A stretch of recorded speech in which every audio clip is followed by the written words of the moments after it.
So welcome again, everybody, to the Virtual Advisory Board, a special webinar. We're going to talk about the future, and I will be super excited in a bit to introduce our Nostradamus of marketing. And in this occasion, will be directed the conversation much more towards also the boardroom space. We know that we are, all of us, involved in this important space. So I hope that all of us will learn together. I'm going to be sharing my screen and just passing some quick messages before we go to the event. Welcome to those of you that are VAB members, some other of you that are exploring. In a bit, I will introduce Callum as well, so you can know and hear more about the community. We are VAB, the Virtual Advisory Board, and give me 1 second, Natalia, and you let me know if you can see my screen, okay? Yeah, we can see it.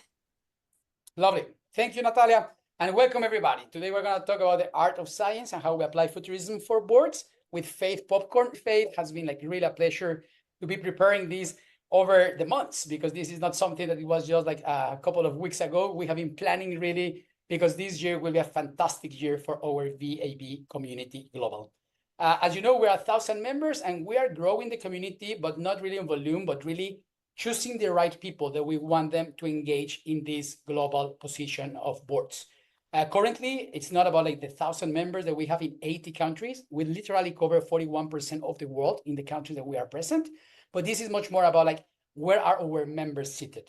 And we have right now 3,750 boards positions and advisory board positions occupied by the VAB members. And as you know, our premise is we are here to making connections, relevant connections, but 80% of the chances for your first or the next board position will be coming by this powerful thing of networking, but networking smartly with purpose.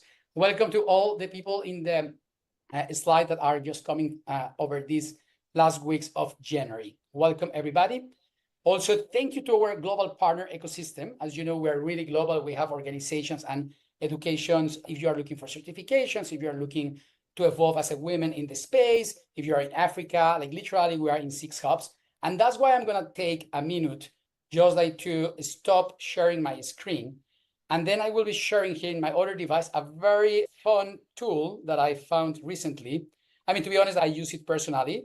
I like it a lot. I don't know if some of you know it. It's called Bean. I recommend it. Let me know, Natalia, if you can see my screen here. Yes, we can see it. Thank you.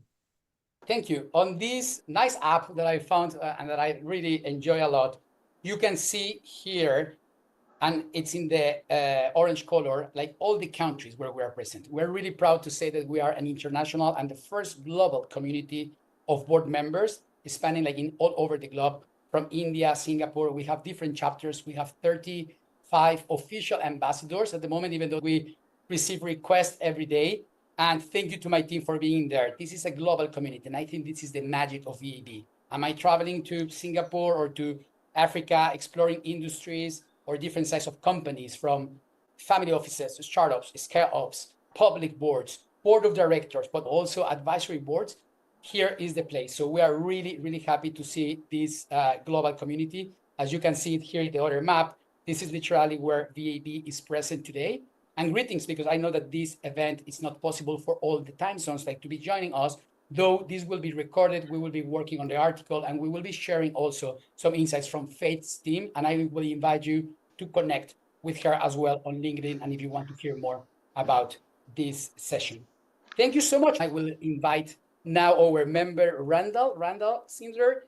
I don't know if you're around, but kindly, Randall, if you wanted to introduce just yourself, and I know that you're a thoughtful leader and you were also expecting this session today, and if you want to give some words, not just for the VAB members, but also the people that are exploring the boardroom space in this meeting. Over to you, Randall. Yeah, thanks, David. As I reflect on my VAB journey, and that's going back to the earliest days when we were just a handful of people, there's been a lot of growth, and you described that. If we put pins on the map, they're all over the place. One thing that's really clear to me is that as VAB has grown, we've, I think, bucked the trend, which is often when there's growth, we grow apart.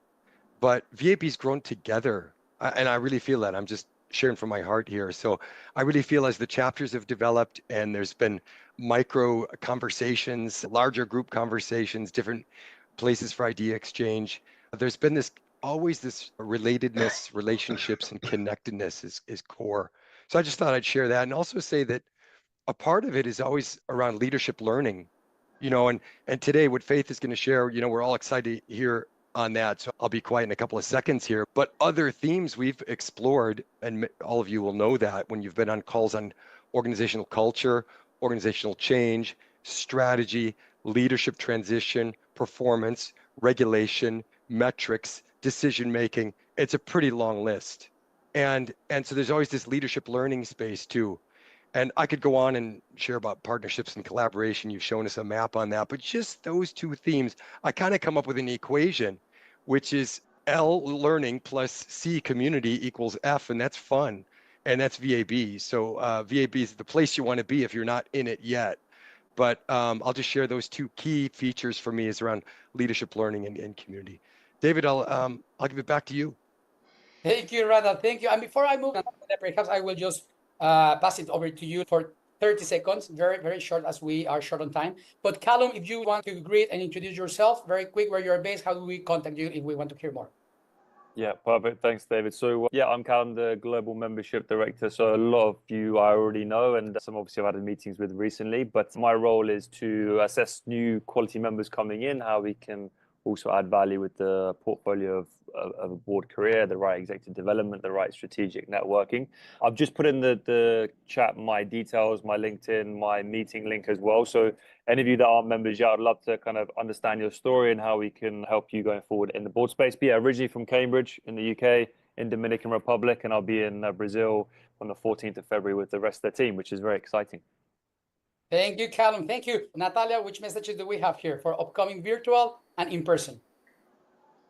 Hi, everyone. We have a lot of events coming up. We have virtual events this week, another event on family office, and plenty of VAB Academy, which is where you're going to learn the skills to be a board member or to be a better board member. We have those connections and source and opportunity sharing events as well. And the Speed Connect sessions, which are sessions to connect with new members. You have to connect or reconnect with a few peers. And of course, we also host in-person events, though we're a global and virtual community all over the world. We're always publishing on a platform, and the team already published here the link, so you can check all of our upcoming virtual and in-person events as well. Thank you. Thank you so much. And now, Faith, thank you for allowing me, for your precious time and being here. Really a pleasure. I think that your brand talks by yourself. Many people, many members were like, David, how do you make it? I mean, it's fantastic. I have been following Faith for a long time. And we, as you state here, we call you or many people call you in different ways, but the Nostradamus of marketing, and perhaps our Nostradamus in the boardroom space as well, of what the world is expecting. Someone told me at the end of the last year that this is going to be a very interesting year, and we have seen it already globally, right, in the social political space. But it's a time for us to fast our belts, and perhaps it's a good and a pleasure to have you here, Faith, with us. Thank you. Enjoy the webinar. Thank you so much. Thank you. So, hello, everybody. Yes, 2025 is going to be something like you've never seen before, but we're not that surprised because we've been predicting that for like about 8 years. Anyway, I've been asked really to talk to you an overview about how to be a futurist, which I think is the most value that I can give you.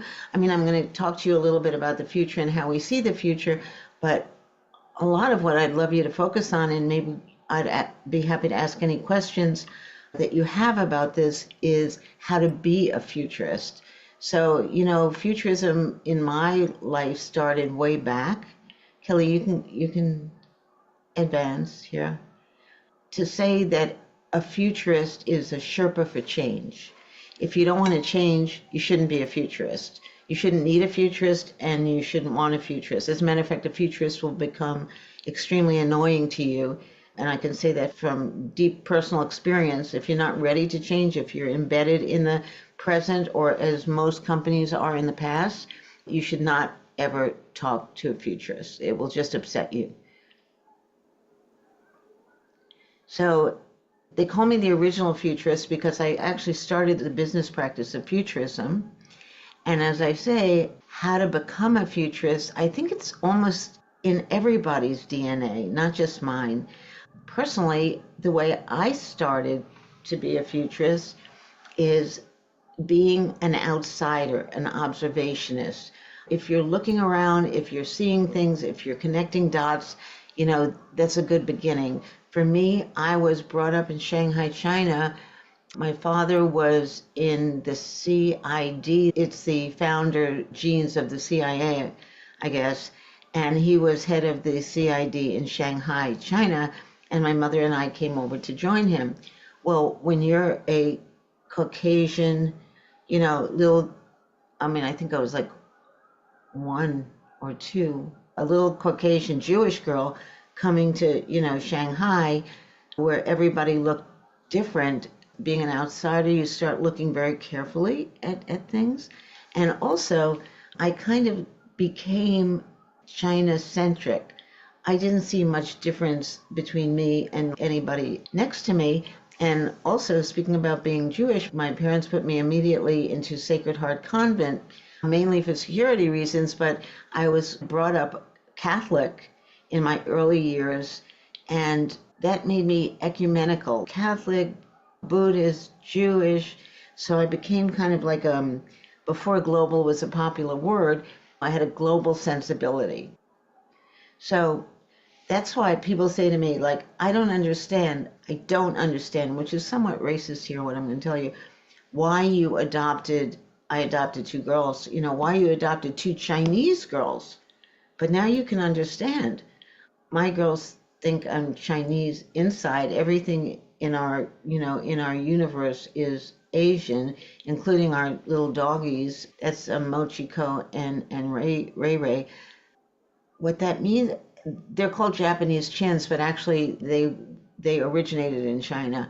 So you can understand now why I was attracted, like, to have, Chinese kids, and I did. So again, it started to focus me on, the importance of globalization, the importance of China, Asia, the importance of Europe, what that mashup was going to become. But let me tell you this, this was like almost subterranean and subcultural thoughts. They weren't formed into trends or being like a futurist, but this is actually how you become a futurist. It's kind of, you're not in a little lane, going in a little straight direction and just growing up where you grew up. So it kind of is a swirl, and that's going to make a lot more sense to you in a few minutes. So, people are saying oh my, how did you know? How did you know? Some people call it a crystal ball, which is extremely offensive to me. Please don't say that, because we do enormous amounts of research and brainstorming. We have a talent bank of 10,000 futurists. We're always learning, observing.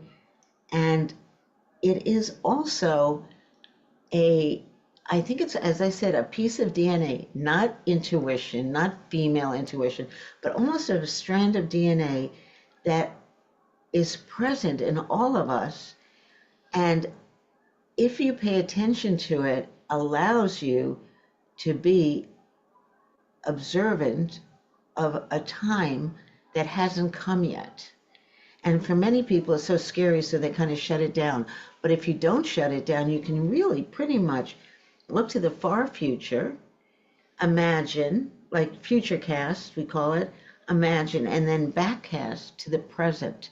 So here is me in 1991 with Charlie Rose, an American host, and some of the things that I said then. Well, basically what we're saying is that people are going to be burrowing, staying at home, Right. not going out. This is the cocoon. And even deeper, Yeah. just keeping everything away.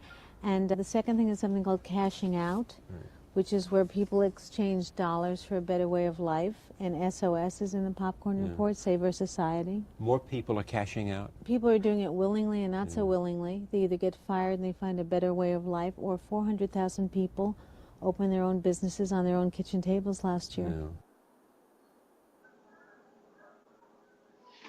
Now, that's just a little slice of, that's 1991, today's 2025, how were we able to talk about cocooning and people cashing out and people starting their own businesses and people, you know, looking for maybe something better, and SOS, Save Our Society, wanting to like dedicate some of their lives and their energy to uplifting their society. Now, how did that come together for us in 1991?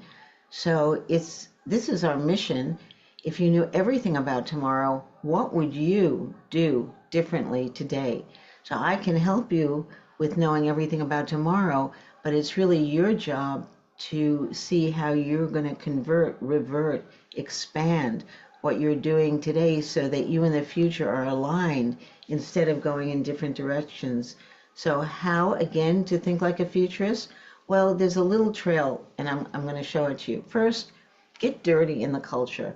Read stuff you'd never read. When I go to a newsstand, I buy like magazines that like Popular Mechanic, Guns and Ammo, that kind of thing. So if you're like, you know, buy fashion magazines and Vanity Fair. So start to talk to people that don't look like you. I have some of my best interviews, poor people that sit next to me on planes, but, you know, sitting on a plane and talking to the person next to me. Number 2 is interrogate. So I think we do a couple of thousand of, you know, chats a year, talks. You can certainly do a couple of hundred you don't need your director of research. You in the supermarket, I hope you are hanging out in the supermarket. They won't be around much longer. So supermarket hanging out is on a limited sphere. Talking to people, why are they buying what they're buying? Why are they thinking what they're thinking? And then looking for the little red line, uncovering the patterns. What two things are sticking together? What does it predict? What does it project for the future? And then 4, look far down. So what are we going to look far down? It's so easy.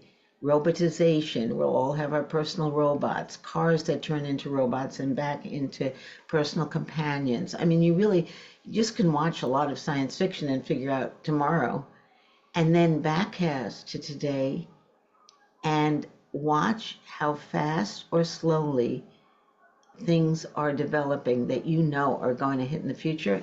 And that allows you to really adjust what you're doing today to, you know, come to tomorrow with tomorrow vision.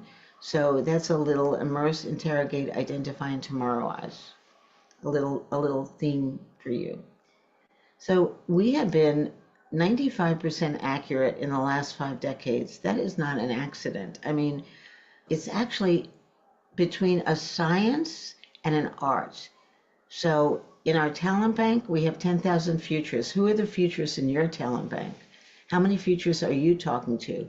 So futurists are the most brilliant humans, and they come in all kinds of shapes and sizes. You have biochemical futurists, ecological futurists, and economic futurists, and I think we have like probably 80 different kinds of futurists. That's our talent bank. Our future bank are actually 17 lenses. If you look through them all at once, you would see the future. I mean, it's a little bit too much to look through them all at once. So what we did was divide them, you know, separate them so people could better understand and absorb them into lenses. And you take this blanket of futurism and you lay it over something you're doing and see if the lenses, if they match what you're doing, you know, if it comes into clear focus or if it doesn't. Like on the bird's tail there, cocooning, you know, not venturing out, creating a safe environment inside. There's also the vigilante consumer on her foot. So what is the vigilante consumer? Vigilante consumer is about people getting upset. You can see it now, can't you? That's been in our bank for maybe like 30 years. Being upset, being angry, forming unions, pushing back against organizations, not wanting to go back to work. Vigilante, angry. You're going to see that being growing in certainly 25, 26, 27. You can see here to the left, fantasy adventure. And what's that about? That's about gaming and having the fantasy of adventure, not actually venturing out on the mountaintop, but venturing deep into your AI. We're going to talk a lot about AI, and into your computer and going into metaverses and different experiences and different views beyond where you're sitting at in the present. So times 17, how many are you meeting with what you're thinking about making, producing, strategizing interesting, right? And then, most recently, we've added a tech bank. These are the most powerful tech stack. These are AI platforms. So what you do is when you're thinking about something and hypothesizing it, you break it down into words or thoughts, and you can put it in an AI bank and see how many other people at present are thinking the same way. What are their conversations like? Where are the patents being submitted? Where are new businesses being started? What are people writing their PhDs about? That's what AI will tell you as you submit to it thoughts and, ideas, hypotheses that you're thinking of investing in. So AI is extremely important. If you don't have to, and you don't want to, and you don't like it, you won't be here. I mean, it's really that simple. You need to embrace AI because AI truly is helping humans think better, predict better, make better choices. And also it takes a lot of the grunt work out of everyday jobs. I know it's a little scary. It's replacing certain kinds of work streams and workers, but not to engage in it is really like, I don't want to. Okay, bye. Go ahead. We've had engaged in so many different client issues and beautiful relationships that we've had over the past 5 decades. Just to say, like, I saw one of you is from Geneva. We're working with MSC, a magnificent shipping company. We've worked with Citi, trying to make them understand how important the female economy was going to be. And then we've worked with, like, of course, P&G and J&J, Constellation Brands. Like maybe 6-7 years ago, we said young people especially are not going to drink so much. So maybe you should be thinking about other ways they're going to escape reality and get more into their own mood management. And that would be gummies, marijuana, all kinds of ways that we can, like, maybe expand our thinking, open our minds, that don't give us a hangover the next day. So future forces are found when brilliant futurists, 10,000 of them, working with the trend bank, the most powerful foresight, and then AI, and then we apply to the future a refined trend taxonomy that we have proven over 5 decades, and we hope to prove over the next 5. Age reversal, by the way, is one big one. So today, I'm going to take you through a couple of future forces, which I hope will give you a lot of interesting questions to think about and talk to me about. And here's the first one. See how we pick out from that trend bank fear of what's going to happen in the atmosphere. Future tense is intense tension about what's going to happen. Cocooning, a response. I want to go inside and not make it happen. And then icon toppling. I don't believe in anything big. I don't believe in anything structured. Those people are out to get me. I don't like it. I want small. I want approachable. And those 4 trends, or I should say lenses, mashing up, create something called, we name Paranoia land. We buckle under the forces beyond our ability to control or even understand. So the paranoid lifestyle, and now that I've said it out loud, you're seeing it everywhere, is more soul-rattling than an absence of trust. It's suspecting that someone is out to get you and then discovering, hey, you're right, and it's not just one. So that encapsulates paranoia land. Now let me show you a few other things about it. Among young people, the use of social media leads to misinformation, decreased well-being, and intense depression. Here's our friend Scott Galloway, who's a professor down at NYU Stern School, what he says about these young people. Young people have every reason to be enraged, and every issue they see, they get angry and they see someone doing better than them, and then every day is speedballed in their face that they are failing, that they are not doing as well as everyone around them. We have lost the script. Our kids are more anxious and more depressed and more obese and more addicted, and we have made a purposeful decision to let this happen. by ensuring the people around this table stay wealthy at the cost of young people. Beautifully put, Scott. Really, really smart. So if you're wondering, why are people feeling so paranoid? Well, 37% of the 48 states here in America are experiencing drought. In 2024, record-breaking multi-billion-dollar disasters happened, 17 severe weather outbreaks, 4 tropical cyclones, 1 big wildfire, 2 winter storms, and in 2025, it's not going to get better. 40,000 acres have been burned in the California wildfires this January at a loss of $250 billion plus. But looking forward, by 2050, the amount of land consumed by wildfires in the western states will increase 6 times, 41 million acres. And this is probably a conservative estimate. Listen to Daniel Swain. In a county with millions of people living in it, they're just the fact of modern life. For folks who've never experienced a wind-driven wildfire up close and personal, I think it's difficult sometimes to get a sense of scale regarding the real enormity. Imagine if you were in a blizzard, except that instead of snowflakes, all of them were embers. And instead of 40-mile-an-hour winds, it was, in some cases, 100 miles an hour. Okay. And that's what you're up against. Billions of hot embers raining down. Yeah. You know what's weird? Here's a little, I like, when my team presents to our clients, I love to not present, but to do cultural inserts. So here's a cultural insert. Anyway, geographies and chaos. Well, borders, immigration, taking control of geographies that don't belong to you in Canada, Greenland, Mexico, Panama Canal. Look at our own US, wars in progress, Middle East, Myanmar, Syria, North Africa, and I'm just naming a few. Listen to this comment from Al Jazeera News. Hello and welcome to the program. I'm Imran Khan. The world's experiencing levels of war not seen in decades, according to research from organizations that track global trends.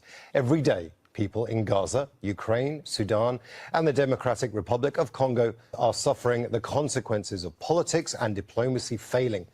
Global military spending hit record levels last year. However, NATO, the EU, and the next US President Donald Trump are pushing for further increases.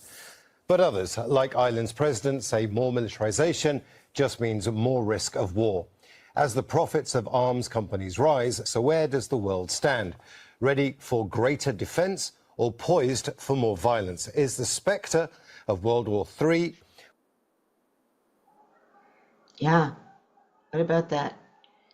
Anyway, here's I'll give you a minute to get over Future Force 1, Paranoia Land. Okay, are you over it? Here's 2, Beyond Biology. So this is a mashup of the lenses, 99 Lives. We're all living on 99 different directions, buzzing, beeping, multitasking, crazy stuff. Being alive, which is not so much about life extension, but age reversal. SOS, again, looking for goodness, save our society. And then fantasy adventure, as I said before, not climbing the mountain exactly, but going into technology that allows you to venture out without going anywhere. This is big. So, to compete, we must optimize ourselves as in an ever more complex and multi-dimensional world. So AI is going to provide limitless knowledge, blurring the line between digital and physical self. If you ask kids, is that real? Is that not real? They cannot any longer tell you the difference between what is online and what is in life, IRL, in real life. In real life is digital. Our perfect cells birth the next generation of high potential superhumans. We are becoming cyborgs. Our brains are fundamentally changed. Everyone who grew up with electronics, we are fundamentally different from Homo sapiens. I call us Homo techno. I think we have evolved into Homo techno, which is essentially a new species. Previous technologies may have even been more profound and moved us to a certain degree, but I think the computers are what make us Homo techno. Yeah. So it like allows for actual evolution. Like the computers accelerate the degree to which all the other technologies can also be accelerated. So that's Grimes, one of my favorite people in the culture. You could see, you know, where they could get along. And she's the one that has Ash, you know, and the rest of his names, that little boy that Elon's always carrying around. Grimes is a musician, and she's a brilliant, brilliant futurist. So that's what I'm saying. There's futurism in everybody, if you can just open your mind and your heart to looking ahead. So by 2025, AI and robotics will displace, and this is conservative, 85 million jobs. But maybe a little good news, 69 million new jobs are expected to be created through AI. AI will measure satisfaction levels, burnout, and provide personalized learning recommendations. So you could be sitting at your desk in your office, not that long in your office, by the way, but the AI is going to say, you know, this employee number 843 is not looking very happy today, or they're a little tired, or even more so, they haven't ingested the right amount of minerals or vitamins or sunlight that they may need to function at the highest level. So we're already comparing our own microbiology, our own biology to the machine. You know, the machine, the AI is the standard. The machine knows everything. The machine knows everybody. The machine will have every answer. And human employees will have to meet that standard. So AI, you know, right now is making better than human decisions. It's streamlining operations. It's creating uber-effective strategies. How do we keep up with this? How do we meld with this? Here's the World Economic Davos Forum on AI.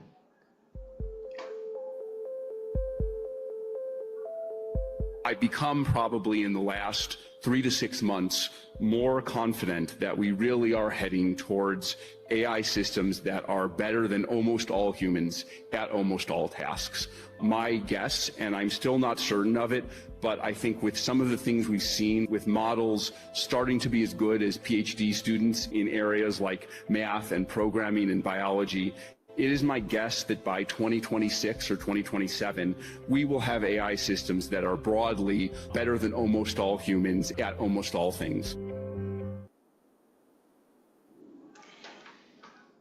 Better than all humans at almost all things. Think about that. Now, AI is presently like in preschool pretty much. Some say it's getting its PhD. AI can go from preschool to getting its PhD, but it's still these are still early days, but this is the direction of something we're calling beyond biology, the AI jump. I don't know if you've seen these AI companions. One really good one is called Replica. It's a chatbot that acts as a personal companion and friend designed to provide emotional support and companionship.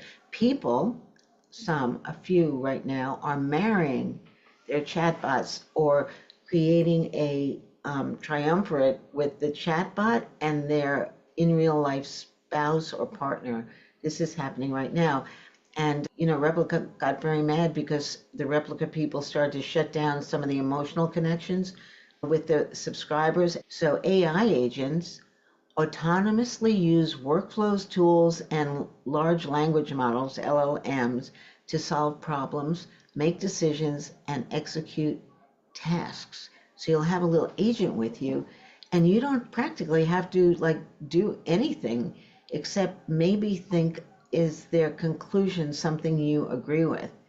Nanobots, there to the lower left, will be swimming through your bloodstream, actually eating disease. So while we're looking at cures for cancer, you know, in kind of physical ways, probably it will become a technological cure. And the most advanced, let's say, invasion of our bodies is Neuralink. Elon Musk has planted successfully, actually he's on his third person now, human, successfully implanted in one's brain. He's saying that he's doing it so if you're a paraplegic, he can allow you, and I'll show you a video in a sec, communicate with your mind, and isn't that wonderful? And all mankind is doing such good for the human race. But I believe what he's really going to do is being able to read your mind and actually create pre-decisions or decisions in your brain. That is the scary part of putting a chip in your brain, because if you think you're being tracked now, can you imagine if your thoughts are being tracked? Well, anyway, divorce would be like 98% if another human could read really what you're thinking. But that's where it's headed now with Neuralink. And let me show you a little video of the early days of Neuralink. Elon Musk makes some very cool things. This, in my opinion, is the coolest. Neuralink. It's a piece of tech, maybe one of the most developed technologies ever. It's a brain chip that literally takes what you're thinking and turns it into action. There's one person who has it, 30-year-old Nolan Arbaugh. So he is living the proof. He has been paralyzed, neck down, 8 years. Freak accident at a lake. Left him unable to perform any tasks where you'd use your hands, until now. To call this life-changing, Nolan signed up for the clinical trials. He wanted to be first. Now, this involved a brain surgery to get the chip implanted under his skull. He now says if he thinks it, he can do things only his hands could do before. Use a computer, play chess, play video games.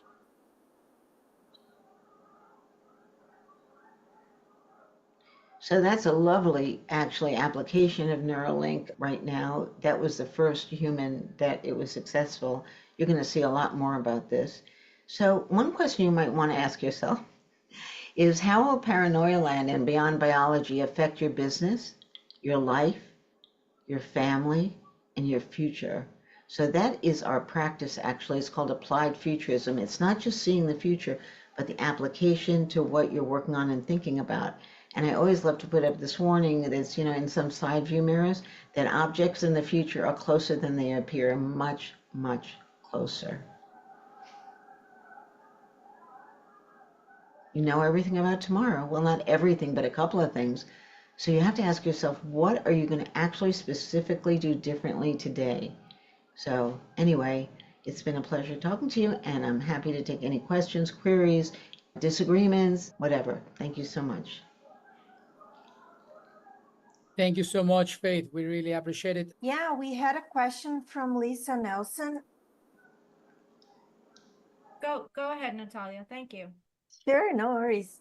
Lisa mentioned that she thought it was fascinating, and she's interested about hearing your perspective on AI's ability to make predictions on things like health, career, life outcomes, and the impact of change in human agency.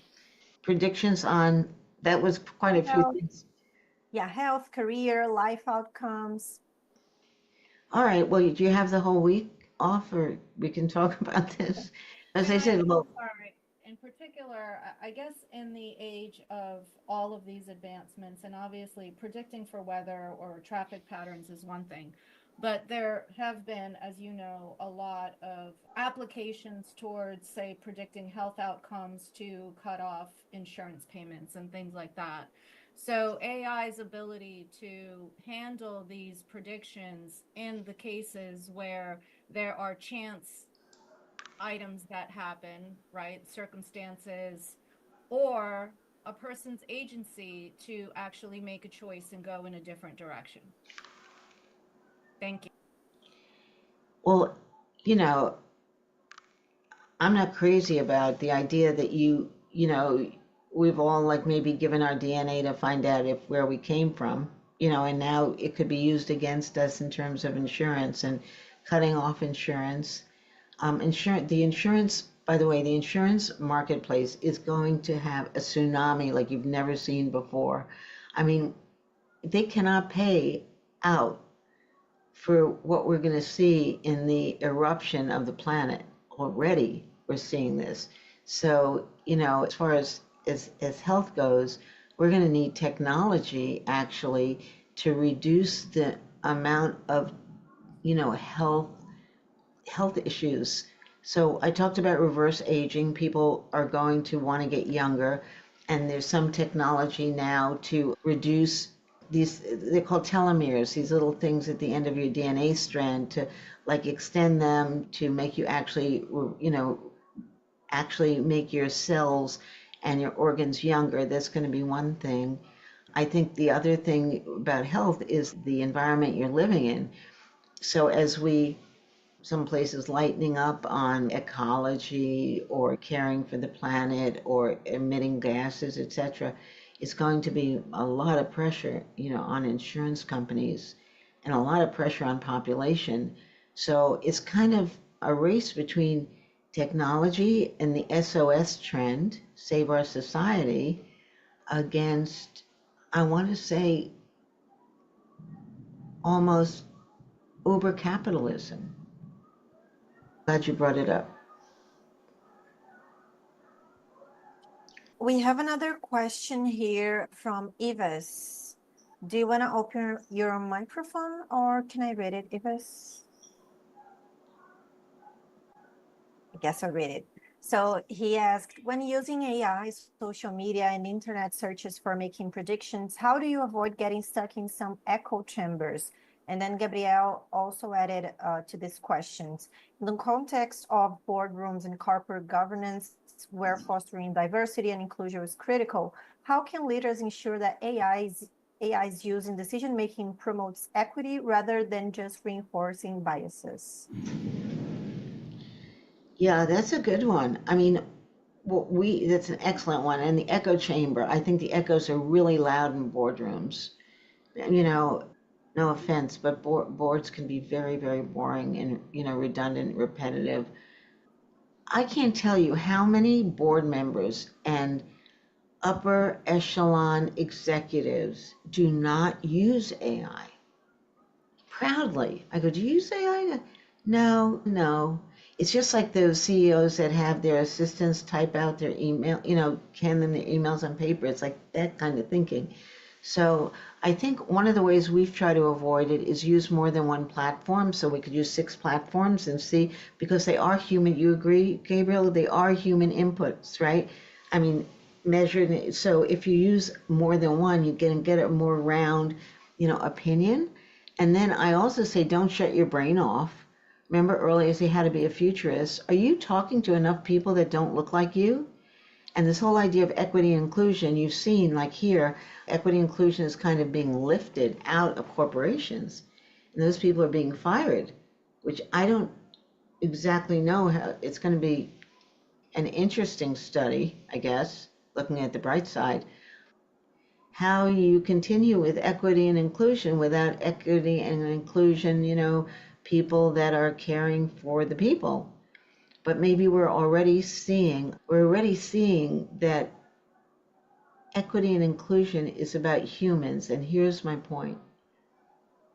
How many humans will we need? I mean, already they're talking about robot rights. As robots are becoming more sentient, as robots are becoming closer to us, do they have rights? Is there, are we really entitled to be able to kill them, shut them off in robot language, turn them off? So I think that the ethical questions about inclusion, equity that you bring up, Eve, very good question, is getting much more complicated. Somebody wants to turn the forces into opportunities, and that's exactly what applied futurism is.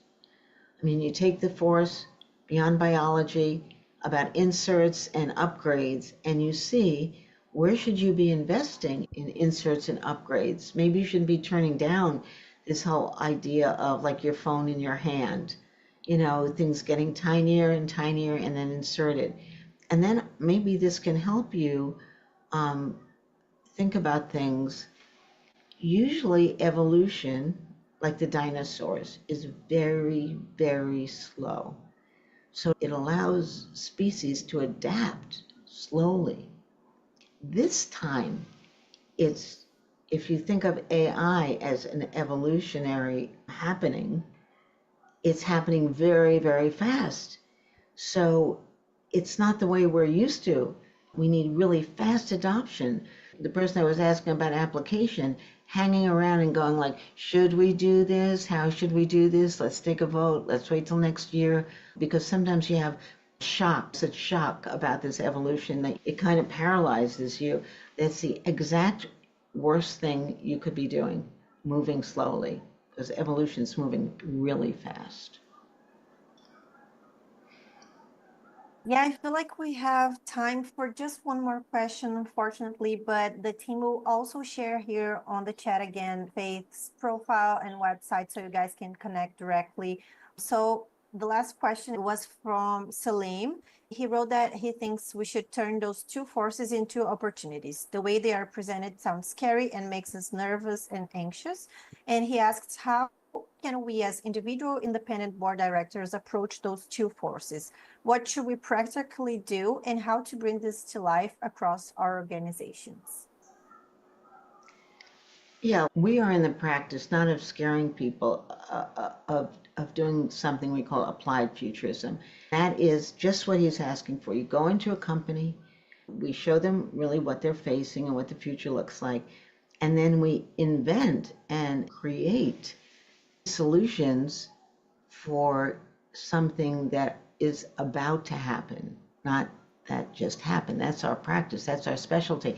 Most people, consultants, that's not what they do. They study the present and the past. They try to project from the past to the future. You cannot project from the past to the future. There's nothing that looks more different than the future as the past. You have to project from the far future backward and see what you're supposed to be making and doing. Maybe it's going to be a friendly scare in that it makes you more alert and more profitable and more interested in working on things that you should be working on. When you send me the questions that weren't answered, I will answer them. I really thank you very much. I hope I'm not ruining your day. We are having a great feedback so far, so you didn't for sure. And actually, like many people congratulating you.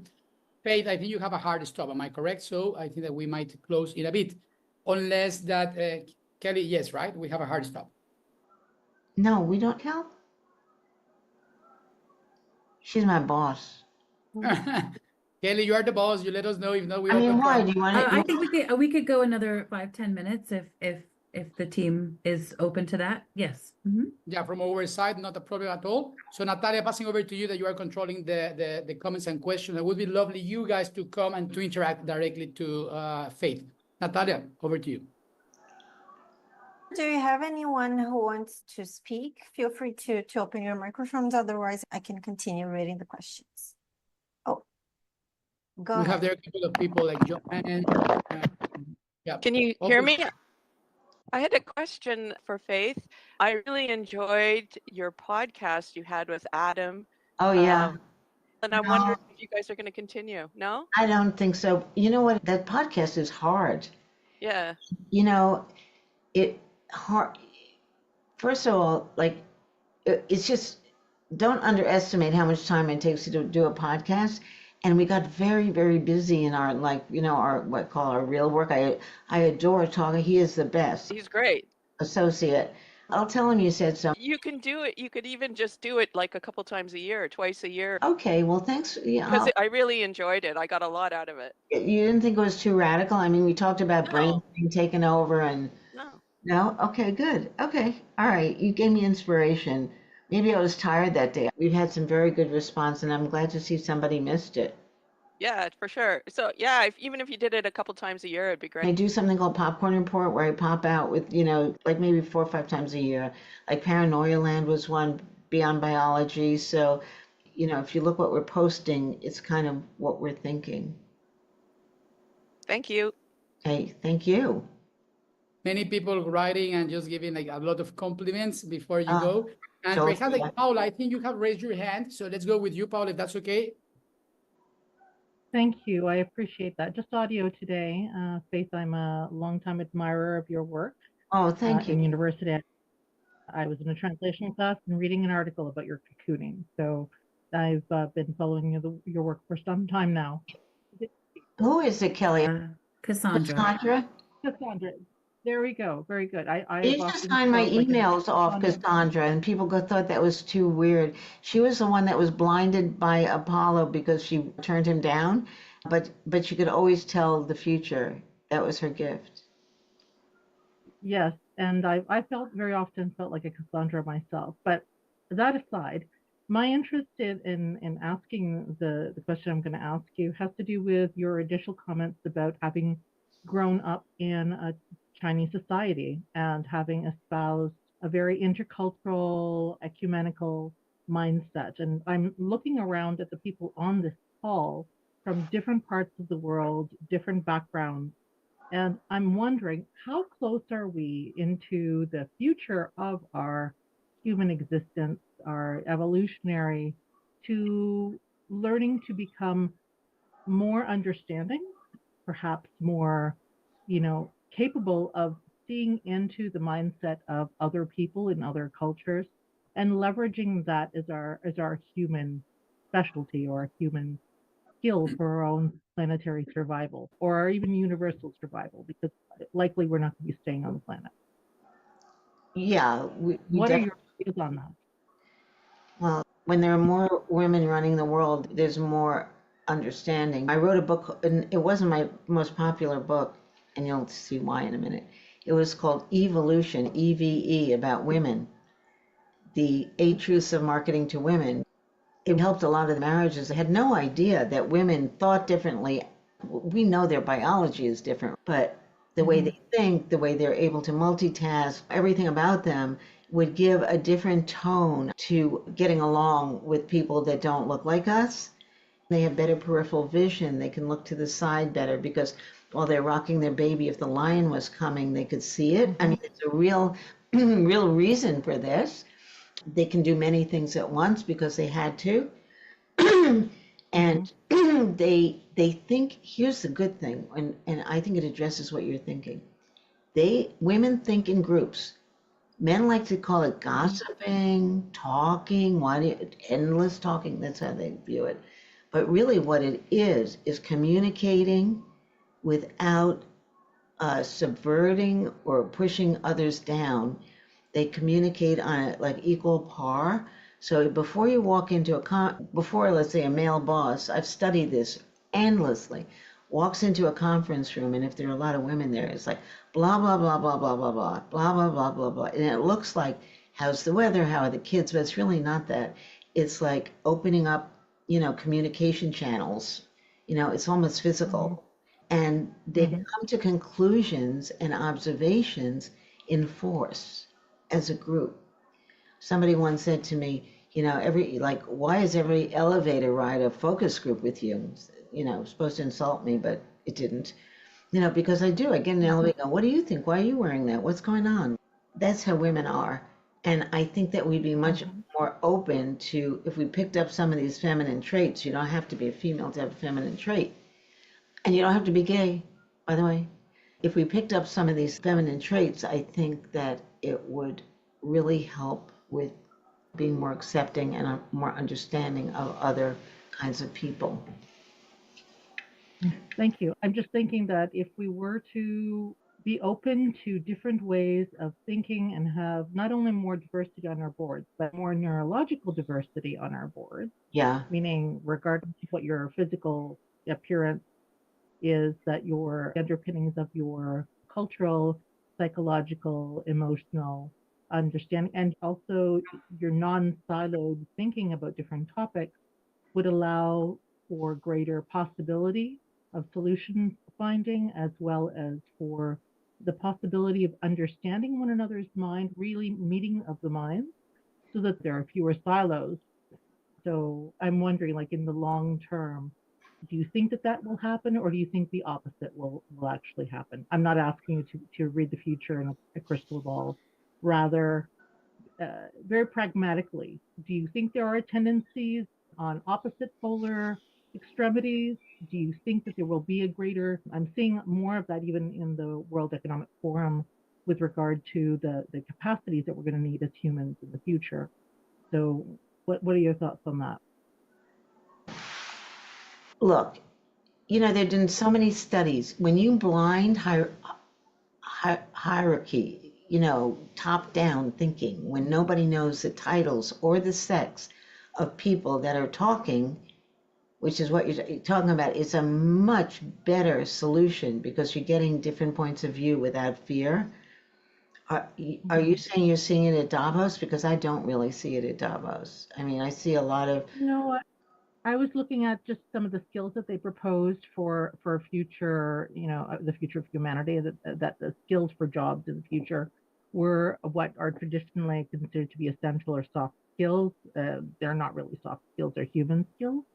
And so if we're looking at less technical skills, although we can all get technical skills, but looking more at the interior of the human being and working on what makes us really human and leveraging that, then I'm just wondering where the continuity of that future possibility might be in your mind.